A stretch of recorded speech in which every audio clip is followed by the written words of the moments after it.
వివాదంలో అసలు వాస్తవాలు ఏంటనే తెలుసుకోవాల్సినటువంటి బాధ్యత కూడా ఉంది కదా.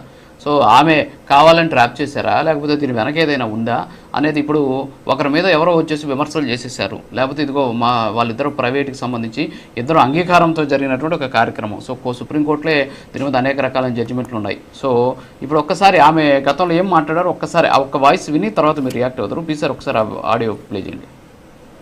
అక్షరాల 25 కోట్లు అడిగానండి శ్రీధర్ని.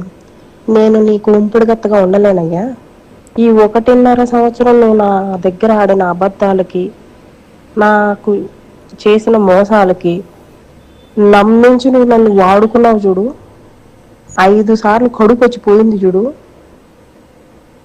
దానికి 25 కోట్లు కావాలనేసి నేను అడిగా. సాయంత్రం లోపు ఇస్తానన్నాడు. సాయంత్రం లోపు ఇవ్వకపోతే అక్షరాల 25 కోట్లు అడిగానండి. ఎస్ మధుసూదన్ రెడ్డి గారు సాయంత్రం లోపల 25 కోట్లు ఇస్తానన్నాడు. 25 కోట్లు ఇవ్వకపోతే ఏం చేసింది అనేది ఇప్పుడు మనం చూసాము. సో అదే ఆ వాయిస్ అని చెప్పేసి చెబుతున్నారు. సో 25 కోట్లు డిమాండ్ చేశారట. ఆమెను నమ్మించి మోసం చేశాడట. 5 సార్లు ఆమె ప్రెగ్నెంట్ అయిందని చెప్పేసి గతంలో కూడా ఆమె మాట్లాడినటువంటి పరిస్థితి. సో ఇందులో రెండు వైపులా తప్పుంది. మరి ఇక్కడ ఆమె క్లియర్గా చెప్తుంది, నేను 25 కోట్లు డిమాండ్ చేశానని చెప్తున్నారు, 25 కోట్లు అడిగానని చెప్తున్నారు. నష్టపరిహారం అడిగిందట ఆమె. సో మరి అప్పుడే ఆమె చర్యలు తీసుకోవడం, కేసులు పెట్టుంటే సరిపోయిండేది. సో ఆమె ఇష్టపూర్వకంగా ఇద్దరు కలిసి వాళ్ళిద్దరూ మధ్య ఉన్నటువంటి ఒక సంబంధం ఇది. మరి అలాంటి బంధాన్ని తీసుకొచ్చి ఆమె రోడ్డును పడేసినటువంటి పరిస్థితి. ఈ సందర్భంగా బలైంది అతను ఎమ్మెల్యే. సరే ఆయన బలయ్యాడా లేకపోతే బలి చేశారనేది పక్కన పెడతాం. సో ఏమంటారు దీనికి మీరు?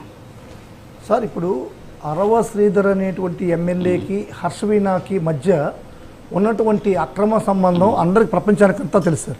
ఇప్పుడు హర్షవీణ అనేటువంటి ఆమె మహిళ పూర్తిగా ఆమె తప్పే లేదని చెప్పి ఎవరు కూడా అనుకునే పరిస్థితి లేదు. కానీ ఒక బాధ్యతాయుతమైనటువంటి ఒక ఎమ్మెల్యే పదవిలో ఉన్నటువంటి వ్యక్తి ఇటువంటి కార్యక్రమాలని ప్రోత్సహించడం, ఇటువంటి కార్యక్రమాల్లో ముందుకు పోవడం అనేటువంటిది ఇక్కడ చర్చనీయాంశం. ఇప్పుడు హర్షవీణ అనేటువంటి ఒక అమ్మాయిని ఆమె వచ్చి ఇన్ని హనీ ట్రాప్లో పడేసిందా లేకుండా ఉంటే ఇంకొక ట్రాప్లో పడేసిందంటే అంటే ఒక ఎమ్మెల్యే అనేటువంటి వ్యక్తిని అవగాహన లేకుండా ఇన్ని రోజులు కొన్ని సంవత్సరాలుగా ఆ హర్షవీణతో తిరిగాడా, కారులో తిరిగాడా, ఇప్పుడు సాక్షాత్తు